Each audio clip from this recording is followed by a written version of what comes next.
Go to the book Ikigai, and the very handsome Mr. Bijoy Sinha will be reading for us from Delhi NCR again. Thank you. Thank you, Yes. Priya, and thank you, Unnati. I love reading this book, Ikigai. Yeah. This And is, the chapter is so beautiful, है ना? Resilience, build yeah, resilience. मतलब कोई भी आंधी तूफान आ जाए उनसे affect मत हो. रेजिलियंस का मतलब यही होता है, अपने रबर बैंड को स्ट्रेच करना सीखो, ऐसे नहीं कि टूट ही जाओ उस पे. That and is what it said. So defines आज the वो. purpose of life. हाँ जी, yeah. So this is a quote. You can just read it. Japanese Yeah. proverb. Nana Orobi, Ya Oki. Fall 7 times, rise 8. Japanese proverb. That's resilience in our is our ability to deal with setbacks. The more resilient we are, the easier it will be to pick ourselves up and get back to what we give meaning to our lives. Resilience Resilient people know how to stay focused on their objectives, on what matters, without giving in to discouragement. Their flexibility is the source of their strength. They know how to adapt to change, and to reveal to reversals of fortune. They concentrate on the things they can control and don't worry about those they can't. In the words of the famous Serenity Prayer by Reinhold Niebuhr, God gives us grace to accept with serenity the things that cannot be changed. Just a minute, something problem.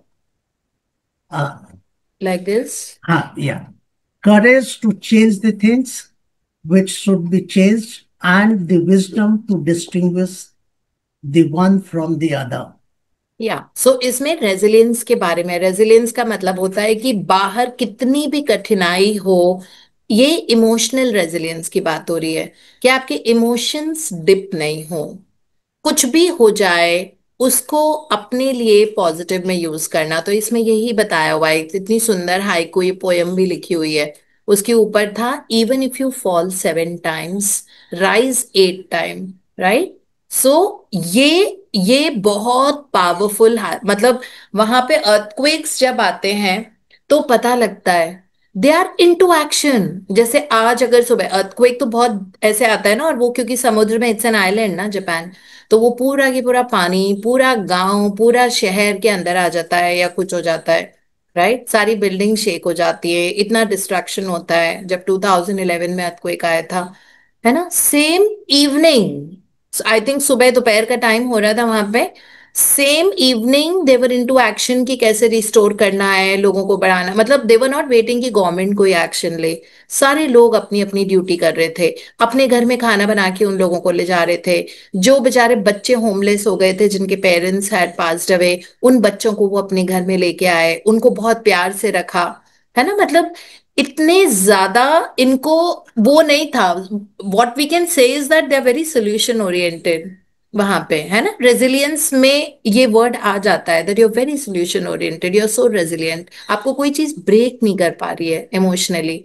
Right. So इसमें लिखा हुआ है ना, the more resilient we are, the easier it will be to pick ourselves up and get back to what gives meaning to our lives. और दूसरी चीज, वो बहुत स्ट्रांगली फोकस रहते हैं. तो हम सबकी जिंदगी का कोई इंटेंशन, कोई ऑब्जेक्टिव तो होता होगा ना, कि हमको अपना बिजनेस इस लेवल तक पहुंचाना है ना, हमको ये चीज इस तरह करनी है. लोगों का फिटनेस गोल होता है, लोगों का हेल्थ गोल होता है ना, वर्क गोल होता है, या जो भी है. तो वो अपने ऑब्जेक्टिव से उनकी आंखें एक सेकंड के लिए भी हटती नहीं है. That is what, so this is what it says, that इसलिए उनको कुछ भी चीज डिस्करेज नहीं करती है, क्योंकि वो अभी भी वहीं देख रहे हैं. इधर से कोई कुछ हुआ, उधर से कुछ हुआ, उनको कोई फर्क नहीं पड़ता. उनको ये है दैट हमको अपना बिजनेस मल्टी करोड़ लेके जाना है, बस. ये है, अपने काम में परफेक्शन चाहिए, अपने काम को आगे बढ़ाना है. So this is who they are, while at the same time they enjoy the personal lives a lot. हर कहीं पे भी जाओ, जापानीज ट्रैवलर्स आपको हर देश में मिलते हैं. है ना, they enjoy the life also at the same time. So यहाँ पे जो लिखा हुआ है, उनकी जो ये फ्लेक्सिबिलिटी है ना, रेजिलियंस मतलब ही इमोशनल फ्लेक्सिबिलिटी, ये इमोशनल फ्लेक्सिबिलिटी उनका सोर्स ऑफ स्ट्रेंथ है। राइट, सो इसमें लिखा हुआ है they know how to adapt to change and reversal of fortune, कि किस्मत कितनी भी नीचे गिर गई वो उसको फट से उठा के ले आते हैं, क्योंकि उनका माइंडसेट ही ऐसा होता है ना। और जो आपका माइंडसेट है वही तो आपकी किस्मत होती है, इजंट इट? जो आप लगातार, आपका सेल्फ थॉट है, आपकी आपकी सेल्फ टॉक है, आपका जो ऑटो सजेशन है, आपके दिमाग में जो बार बार चीज चल रही है लूप पे रिपीटेडली, वही तो किस्मत बनाती है। अगर हमने सोच लिया है that this is a multi crore company, और multi crore company, multi crore company, वो हो ही जाएगी, यूनिवर्स को वो डिलीवर करना पड़ेगा, ऑप्शन ही नहीं होता। इसमें ये वाली law of cause and effect में डाउट नहीं होता कि will it really work, is it really working. इसमें ये नहीं होता it will work, it has to, this is the law. Law का मतलब ही ये होता है कि sun rises in the east, so the sun will never rise from the west, it's a law. चाहे हम कितना भी आर्ग्यू करें कि नहीं हम नहीं मानते, ऐसा नहीं होता, हम लॉ ऑफ ग्रेविटी को नहीं मानते, इट डजेंट मैटर। ठीक है, whether someone believes it but it is working. तो इसी तरीके से जो हमारा माइंड सेट होता है, जो हमारे डोमिनेंट थॉट्स होते हैं, जो हमारे रिपीटेटिव थॉट्स होते हैं, जो लूप की तरह लूप में चल रहे होते हैं दिमाग में, वो हमेशा वर्डिक्ट, वो तथ्य या सबूत के फॉर्म में आपको जरूर नजर आएंगे अपने सामने होते हुए, है ना। और ये तो हमारे हाथ में है, हमारे रिपीटेटिव थॉट्स क्या हो।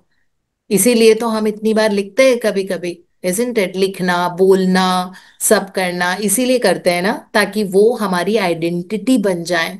That this company is like, if Mastermind is a multi crore company, अगर मैं लगातार बोलती रहूंगी तो उसी हिसाब से universe will get busy in giving us opportunities, in giving us learnings, so that we become that, है ना। कुछ ना कुछ ऐसा होता रहेगा जहां पे अपने को सिखाएगी। क्यों? क्योंकि लगातार हम बोलते जा रहे हैं it is a multi crore company. Right, ये माइंडसेट होता है, तो गोल से नहीं हटते, चाहे कुछ भी हो जाए, इधर कुछ हुआ उधर कुछ हुआ, इट रियली डजेंट मैटर।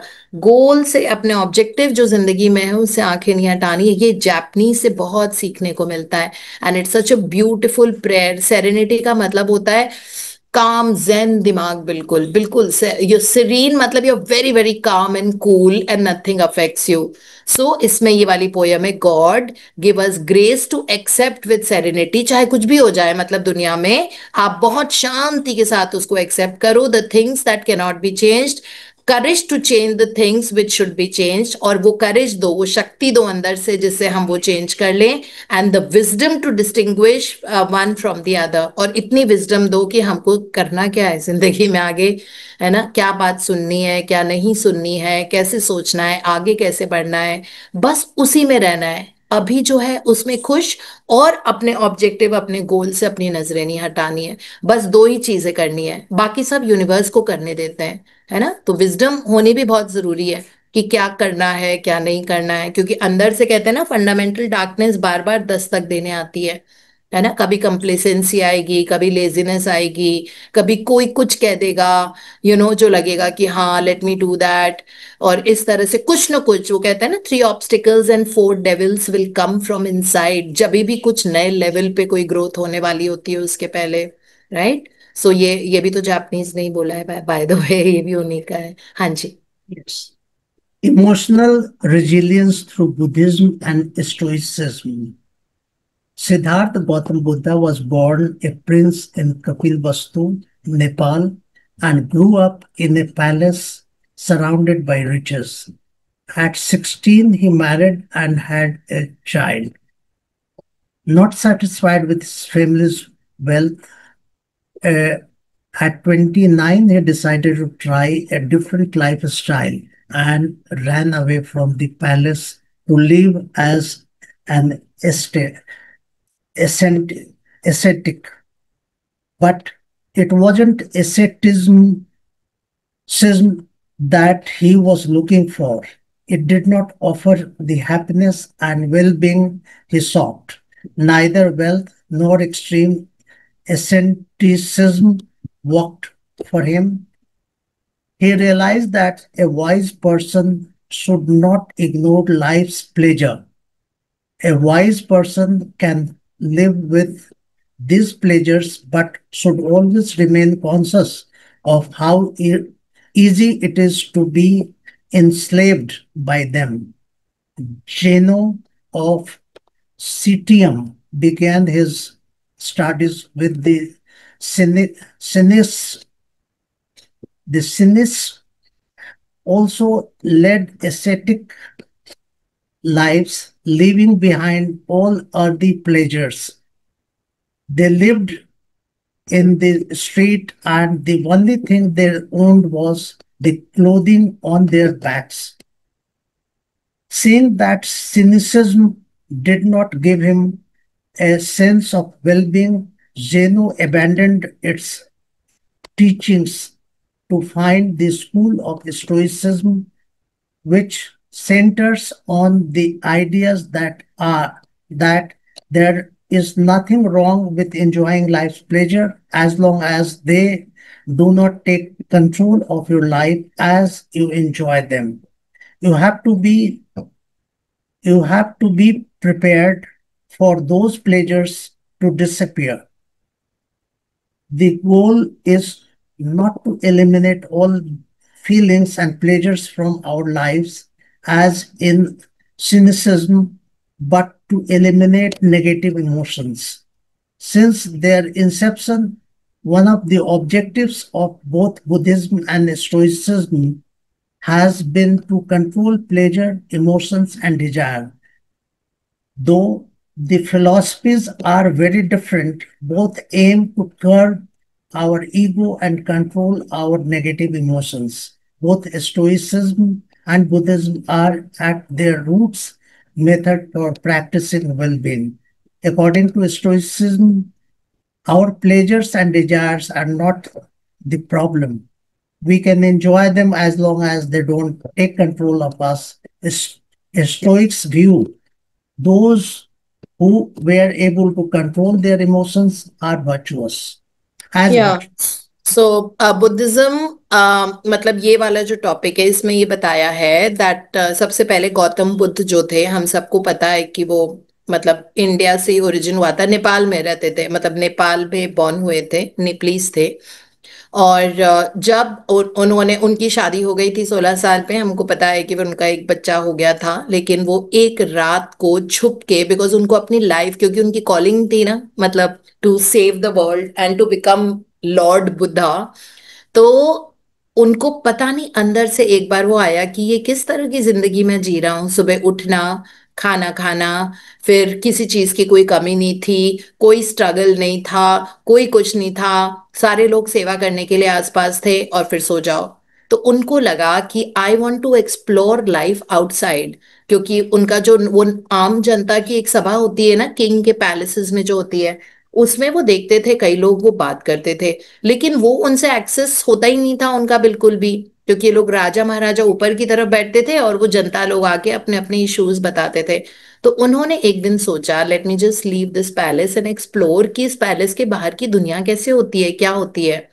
तो वो गए और वो असेटिक की तरह, मतलब साधु की तरह रहे, उनको ही सिंपल क्लोथ्स में ऐसे ही निकले थे, एक ऐसे लंगोट को लपेट के अपने अराउंड, और वहां गए। फिर उन्होंने वहां पे जाके बाहर देखा कि कोई डेथ हो रही थी, किसी का डेथ का प्रोसेशन जा रहा था, लोग बहुत रो रहे थे।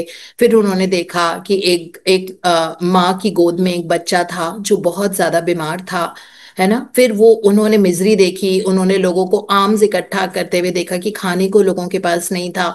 फिर उनको पता लगा कि अच्छा, पैलेस की मतलब ऐसी भी जिंदगी होती है कि लोगों को खाने के लिए चीज ना हो, बिकॉज उनके लिए उन्होंने कभी वो सब देखा ही नहीं था, है ना। तो उनको बहुत अजीब लगा। तब उन्होंने कहा कि अरे, ये सफरिंग्स रिलीव करने के लिए इन लोगों को अपनी पावर जानना। फिर उन्होंने मेडिटेशंस किए, है ना। उसके बाद वो बुद्धिज्म का बहुत कुछ आगे आया, जब उन्होंने उन्होंने ही ये बताया है कि हमारे अंदर वो सारी पावर होती है जो एक भगवान में होती है, राइट। उसके बेसिस पे उन्होंने फिर लोटस सूत्रा लिखी, और उसके 28 चैप्टर, जिसमें से एक्चुअली पहले के 14 चैप्टर एक एक नॉर्मल सफरिंग इंसान के हैं, हु इज लाइक जिसको नॉर्मल दुनिया की इश्यूज होते हैं, रिश्तों की प्रॉब्लम, पैसे की प्रॉब्लम, खाने की दिक्कत, हेल्थ में इशू, वो सारा। और उसके बाद के जो 14 चैप्टर है उसमें उन्होंने बताया है कि किस तरह एक नॉर्मल मैन में पूरी क्षमता होती है एनलाइटन होने की, अवेकन होने की, and to serve people and enjoy the best of life, right. ये चीज उन्होंने बताई। फिर वो स्टोइसिज्म में भी पहले ऐसे था कि मतलब आप सिर्फ साधु महात्मा सर्विस की जिंदगी जियो। फिर गौतम बुद्ध और स्टोइसिज्म दोनों में ये रेजिलियंस दिया हुआ है कि लाइफ के प्लेजर्स को एंजॉय करो। पूरे टाइम साधु महात्मा की जिंदगी में नहीं बन के रहना है। Enjoy travels, enjoy what ever, अच्छा खाना जो आपको खाना है, इंजॉय जो चीज आपको खुशी देती है। बस ये उन्होंने ये दोनों पे ये लिखा हुआ है, बुद्धिज्म और स्टोइसिज्म में। मिडिल वे गौतम बुद्धा का ही कॉन्सेप्ट था ना, कि हमेशा बीच का रास्ता लो, है ना। एक्सट्रीम मत करो कि बहुत सारा काम या बिल्कुल भी नहीं, बीच का रास्ता लो। ऐसे नहीं कि आप सिर्फ स्पिरिचुअलिटी की बातें कर रहे हो और आपने ये भी छोड़ दिया, आपने वो भी छोड़ दिया, आपने नॉर्मल कपड़े पहनने छोड़ दिया, आपने नॉर्मल खाना खाना छोड़ दिया, है ना, वो भी मत करो। That is what Buddhism said, that middle way लेके आओ। और लाइफ के प्लेजर्स को कभी मत छोड़ो। आप देखो इसमें उन्होंने 2-3 बार ये लिखा है, it just that he said don't be consumed by them, never live the pleasures of life. It says that there's nothing wrong with enjoying life's pleasures as long as they do not take control of your life, as you enjoy them that way. So इसका मतलब है that eliminate नहीं करना है all that feelings and pleasures from our lives. इसमें लिखा है the goal is not to eliminate all feelings and pleasures from our life, right? But eliminate negative emotions.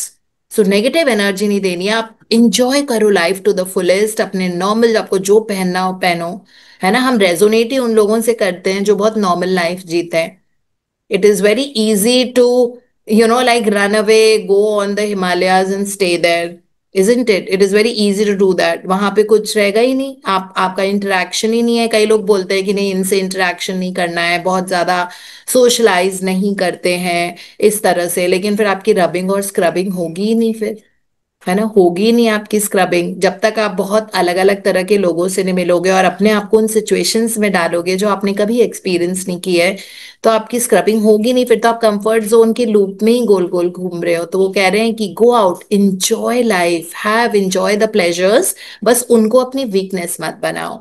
ऐसा नहीं है like if you want to have a nice glass of wine, suppose आप पी रहे हो, तो डोंट बी कंज्यूम, उसको आदत मत बनाओ। आदत बन गई तो फिर आपका एक ही रास्ता है, रह गया, वो है डूम्सडे, है ना। तो ये उन्होंने बताया कि किसी भी चीज को अपनी आदत मत बनाओ, मतलब डिटैच्ड रहो चीजों से। तो डिटैचमेंट का बहुत स्ट्रॉन्ग कॉन्सेप्ट गौतम बुद्धा ने बताया था, है ना। किसी भी चीज से, वो कहते हैं कि आपको दुख इसलिए होता है, दुख का सिर्फ एक रीजन है जो बुद्धिज्म में है, is attachment.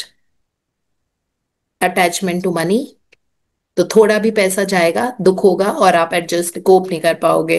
Attachment to the family, इतने ज्यादा अटैच्ड कि अगर वो अवेलेबल नहीं है तो आप मतलब सल करोगे, मुंह सुजा के बैठ जाओगे, है ना, वो attachment. Attachment to the properties, कि 6 प्रॉपर्टी उसमें से 2 चली गई हैं, नींद ही नहीं आती है लोगों को, है ना। Attachment to the places where we have lived all our life, right. अगर आप किसी घर में रहे हो 5 साल 6 साल, उस जगह से इतने अटैच्ड हो जाते हो कि आप वहां से निकलते हो तो वो मतलब नई जगह जाने का कि क्या एनर्जी आप लेके जा रहे हो अपने नए घर में। ठीक है, आप रहे वहां पे 10 साल तक, है ना, but it is time for freshness and time to move on. So ये उन्होंने यही कहा था कि अटैच मत हो, even if it is drinking, smoking, don't get attach to them कि अब वो चाहिए ही चाहिए। अगर चाहिए ही चाहिए वाली सिचुएशन किसी इंसान के लिए भी आ रही है, किसी के लिए भी आ रही है, it is a sign that your life will spiral down. Misery का रीजन सिर्फ एक है, उन्होंने बताया उसमें, अटैचमेंट्स, है ना। इसीलिए फ्रीली रहो, इट रियली डजेंट मैटर, अपने आप से अटैच्ड हो बस, right, that you can at least uplift your self. हमको पता हो कि अरे I am going down in emotions, get up again. I am going down in emotions, अपनी एनर्जी कभी भी नेगेटिव इमोशन में कोशिश करना है कि जाने नहीं देना है। ये उन्होंने इसमें सिखाया है। आज जस्ट सी कितना है ये। हाँ जी। Yes. What's the worst thing that could happen? We finally land our dream job, but after a little while, we are already hunting for a better job, better one. We win the lottery and buy a nice car, but then decide we can't live without a sailboat. We finally win the heart of the man or woman we have been pinning for, and suddenly find we have a wandering eye. People can be insatiable. Insatiable. Yeah, satiable. The Stoic believe that these kinds of desires and ambitions are not worth pursuing. The objective of the virtuous person is to reach a state of tranquility, apatheia, the absence of negative feelings such as anxiety, fear, shame, vanity, and anger, the presence of positive feelings such as happiness, love, serenity, and gratitude. In order to keep their minds virtuous, the Stoics practice something like negative visualization. They imagine the worst thing that would happen in order to be prepared if certain privileges and pleasures were taken from them. The practice To practice negative visualization, we have to reflect on negative events, but without worrying about them. Seneca, one of the richest men in ancient Rome, lived a life of luxury, but was nonetheless an active Stoic. He recommended practicing negative visualization every night before falling asleep. In fact, he not only imagined these negative situations, but actually put them into practice. For example, by living in for a week without servant or the food and drink he was used to as a wealthy man. As a result, he was able to answer the question, what's the worst thing that could happen? Hmm. Yeah. Yeah. So this is all we'll read. Thank you, Bijoy Thank ji. you, God thank you, bless thank you you with so super much. duper Thank you. success. या सो इसमें काफी कुछ सीखने को मिला है जैसे ये लोग बता रहे हैं मतलब वो स्टोइक में हमको नहीं विजुलाइज करना है वर्स्ट थिंग बट हाँ हमको अपना ग्रैटिट्यूड के लिए हम ये कर सकते हैं so what the worst thing that could happen topic का नाम है इसका मतलब है इमेजिन हमको जैसे मैं बहुत बोलती हूँ लोगों से भी बात करती हूँ कि इमेजिन अगर हम 5 मिनट के लिए हमारी कोई आंखों पे पट्टी बांध दे और हमको कहो कि जाओ अपने किचन में जाओ खाना गरम करो सर्व करो उसको पूरा फिनिश करो उसके बाद जाके प्लेट अपनी किचन के सिंक में रख के आओ अब अपने आरओ में से ग्लास उठाओ पानी लो पियो जो आपको सप्लीमेंट्स लेते हैं अब जाओ देखो कौन सा सप्लीमेंट आपको लेना है लंच के बाद उसको उसकी टैबलेट मुंह में डालो फिर पानी पियो फिर वापस जाके अपनी ग्लास को रख के आओ फिर हमको पता लगेगा कि आंखें कितनी इंपॉर्टेंट होती है जो शायद हमारे 10 ग्रैटिट्यूड लिस्ट का हिस्सा ही नहीं रही है पिछले 1 महीने से हो सकता है फॉर द लास्ट 1 मंथ हमने अपने विजन के लिए है ना अपनी आईसाइट के लिए प्रे ही ना किया हो थैंक यू ही ना लिखा हो है ना हो सकता है सोचो अगर आपके पैर नहीं है what is the worst thing how will you manage उससे दिल एक्सपैंड होता है बेसिकली ये बट हमको उसमें एयर टाइम नहीं देना विजुलाइज में है ना मे बी उस टाइम जब इटली के राजा महाराजा हुआ करते थे तो उस टाइम इनको ये पता नहीं होगा दैट व्हाट यू विजुलाइज एक्चुअलाइजेस है ना तो हमको विजुलाइज नहीं करना है बट हम डेफिनेटली अपना हार्ट एक्सपैंड करने को बहुत रेडी है ये सोचने के लिए कि ये चीज है तो ये कितनी बड़ी नियामत है मेरी जिंदगी में that I have 2 legs I can walk I can run I can travel है ना सोचो अगर आंखें नहीं होती तो किसी भी चीज का कुछ फीलिंग नहीं होता हम शायद ऐसे पढ़ के नहीं आपको देख रहे होते, हम एक दूसरे को, है ना, कभी नहीं। बाहर जाने का कुछ मतलब ही नहीं होता, ट्रैवल करने का कुछ मतलब ही नहीं होता, ऑफिस का काम करने में कितनी दिक्कत होती है, पूरे टाइम आंखों का इस्तेमाल होता रहता है। तो हम नेगेटिव विजुअलाइजेशन नहीं करते स्टोइसिज्म की तरह, लेकिन हाँ, हम अपना हार्ट एक्सपैंड करके beyond a certain level gratitude महसूस कर सकते हैं उस चीज के लिए, ये सोच के कि अगर वो मेरी जिंदगी में ना हो तो क्या होता, है ना। ये डेफिनेटली हम सोच के कर सकते हैं कि अगर मेरे पास 3 वक्त का खाना नहीं होता, अगर मेरे पास इतने भी पैसे नहीं होते, तो क्या वह सिचुएशन होती, कैसे खाना खा रहे होते, कहीं से मांग के खाना खाना पड़ता, इजंट इट, या लंगर में जाके खाना खाना पड़ता रोज रोज। So that is when we realize that I'm so fortunate that I have food to eat anything that I want. आज मुझे कीवी फ्रूट खाना है, मेरे पास सहूलियत है। आज मुझे पपीता खाना है, आई हैव दैट फैसिलिटी। आज मुझे ओट मिल्क पीना है, मेरे पास वो फैसिलिटी है। आज मुझे नारियल पानी पीना है, मेरे पास वो फैसिलिटी है ना। इतना पैसा है, कहीं पे ट्रैवल करके जाना है, जा सकते हैं, फ्लाई करना है, कर सकते हैं। अगर ये चीज हमारी जिंदगी में नहीं होती तो कितना बोरिंग होता, इजंट इट, डेफिनेटली। अपने फ्रेंड्स के बारे में, इतने सारे फ्रेंड्स हैं, हम इतने मजे करते हैं, सोचो अगर किसी की जिंदगी में फ्रेंड्स ही नहीं होते तो कितना बोरिंग होता है ना, मतलब मजा ही क्या आएगा। It is so much fun when you experience certain things, तो ये पता लगता है कि लाइफ कितनी जॉयफुल है। तो वो नेगेटिव विजुअलाइजेशन का मतलब यही होता है कि अपनी जिंदगी से उस चीज को हटा लो, सोचो कि हो अब कैसी लगेगी हमारी जिंदगी, इसके बिना तो बहुत ही बोरिंग हो जाएगा। अगर हमारा घर नहीं होगा तो क्या होगा, तो आपको घर के लिए और ग्रेटिट्यूड होगा, वाओ मैं इतने लग्जूरियस, इतने लग्जरीज में, इतनी फैसिलिटीज हैं घर में, गीजर लगे हुए हैं, माइक्रोवेव्स हैं, इतना अच्छा सा बेड है, एसी है, पंखे हैं, बिजली आ रही है बड़ी आराम से, बहुत आराम से वाईफाई लगा हुआ है, इतने सारे पावर पॉइंट्स हैं, सब है ना, घर में प्रेस है कपड़े आयरन करने के लिए, सब कुछ है। तो फिर ग्रेटिट्यूड ज्यादा फील होता है उससे, जब सोचो कि उसके बिना कैसा। So not that we have to sit and visualise, I would strictly recommend you guys not to give an air time to thinking कि वो चीज के बिना कैसे लाइफ होगी, है ना, नेगेटिव विजुअलाइजेशन नहीं करेंगे। हाँ, बट डेफिनेटली ये चीज सोच सकते हैं कि लाइफ इसके बिना कितनी अच्छी है ना। मतलब इसके बिना एज इन लाइक, अगर ये नहीं होता तो कैसा होता, और ये है आज की तारीख में हमारे पास तो कितना इजी है ना। वो टॉयलेट मूवी आई थी, उसमें टॉयलेट के बारे में बताया था, वो ट्रेन आती थी 5 मिनट रुकती थी सुबह 5 बजे या कुछ, तो वो उसकी बीवी वो टॉयलेट करने जाती थी उसमें, और कभी कभी वो ट्रेन नहीं आई, कभी ट्रेन लेट हो गई तो उसका टॉयलेट भी रह जाता था, क्योंकि वो ट्रेन में जाती थी। तो वो मूवी देख के पता लगता है यार कितनी बड़ी नियामत है, बेडरूम के अंदर ही वॉशरूम्स है हमारे, और सारी फैसिलिटी है उसमें, है ना। एक एक साइड से हॉट वाटर आ रहा है, दूसरे साइड से कोल्ड वाटर आ रहा है, वॉश बेसिन में भी एक साइड से हॉट आ रहा है, कोल्ड आ रहा है, गीजर लगे हुए हैं, 24 घंटे वाटर सप्लाई है, इजंट इट। तो ये नेगेटिव विजुअलाइजेशन का मतलब ही है। तो अब बैठ के सोचने मत लग जाना कि क्या नेगेटिव हो सकता है, कितना एक्सट्रीम हो सकता है, we don't want, because subconscious mind के पास ये नहीं पता कि this is a game we are playing, है ना। वो सब कुछ सच, सबकॉन्शियस माइंड के पास ह्यूमर भी नहीं होता। जो आप सोचोगे, जिसको आपने 60 सेकेंड से ज्यादा दे दिए, वो आपकी किस्मत बन जाएगी। ठीक है, तो हम विजुअलाइजेशन को अच्छी चीजों के लिए यूज करते हैं।